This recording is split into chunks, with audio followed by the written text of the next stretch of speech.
Assalamualaikum warahmatullahi wabarakatuh. Alhamdulillahilladzi hadzana li hadza wa ma kunna linahtadiya laula an hadanallah. Asyhadu an la ilaha illallah wa asyhadu anna Muhammadan abduhu wa rasuluh la nabiyya ba'dah. Para pendengar yang berbahagia, puji syukur kehadirat Allah Subhanahu wa taala yang telah memberikan kita kenikmatan iman, Islam, kesehatan, kesempatan. Alhamdulillah sehingga pada hari ini tanggal 25 Ramadan kita masih diberikan oleh Allah panjang umur sehingga kita bisa melaksanakannya dan kita bisa menjalankan tanpa alangan suatu apapun. Terima kasih atas waktu yang diberikan kepada kami. Pada kultum kali ini kami akan menyampaikan tentang kemandirian ekonomi. Hampir 2 tahun pandemi Covid berlalu, akan tetapi perekonomian ekonomi bangsa Indonesia belum begitu pulih kembali. Pada kali ini izinkan kami mengulik sejarah tentang sahabat Nabi Muhammad SAW yang bernama Abdurrahman bin Auf. Beliau adalah seorang saudagar, pebisnis yang berjaya pada waktu itu. Akan tetapi ketika beliau berhijrah dari Mekah ke Madinah, beliau tidak membawa sedikit harta yang dibawa, kecuali baju yang sedang dipakainya. Ketika itu beliau dipersatukan dengan sahabat Nabi yang bernama Sa'ad bin Rabi. Sa'ad bin Rabi menawarkan berbagai macam, seperti harta untuk dibagi 2, rumah serta kendaraan.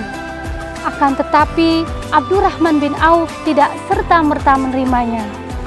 Beliau hanya mengatakan kepada Sa'ad bin Rabi, meminta tunjukkan di mana pasar berada. Kemudian Sa'ad bin Rabi menunjukkan kepada Abdurrahman bin Auf pasar, yang mana pasar waktu itu dikuasai oleh orang-orang Yahudi.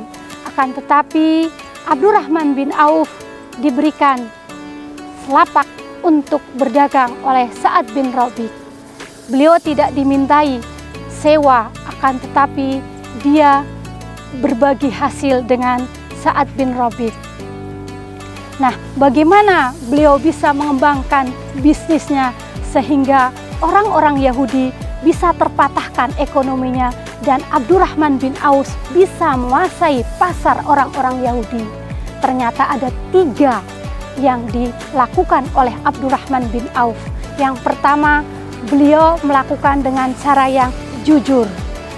Beliau tidak pernah mengurangi timbangan ketika berjualan, dan dia mengatakan apa yang beliau lakukan, bahwa barang dagangannya itu adalah barang-barang yang bagus, dan beliau tidak pernah mengurangi timbangan.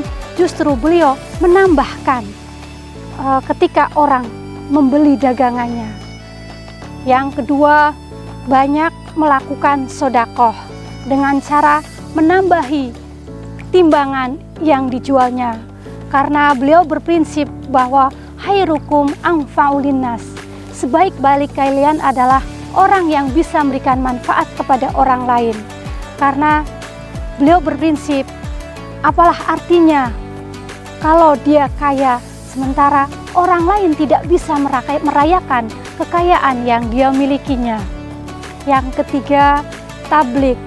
Beliau menyampaikan dan bisa meyakinkan kepada umat Islam bahwa barang dagangannya adalah barang yang layak untuk dijual, sehingga banyak orang-orang muslim pindah kepada Abdurrahman bin Auf, sehingga para pedagang-pedagang Yahudi banyak yang gulung tikar karena mereka banyak mengurangi timbangan kepada para pembelinya, sehingga Allah mengabadikan dalam surat Al-Mutaffifin yang berbunyi, A'udzubillahi minasyaitonirrajim, Bismillahirrahmanirrahim, Wailul lil mutaffifin alladzina idza iktalu 'alan nasi yastawfun wa idza kaluhum aw wazanuhum yukhsirun.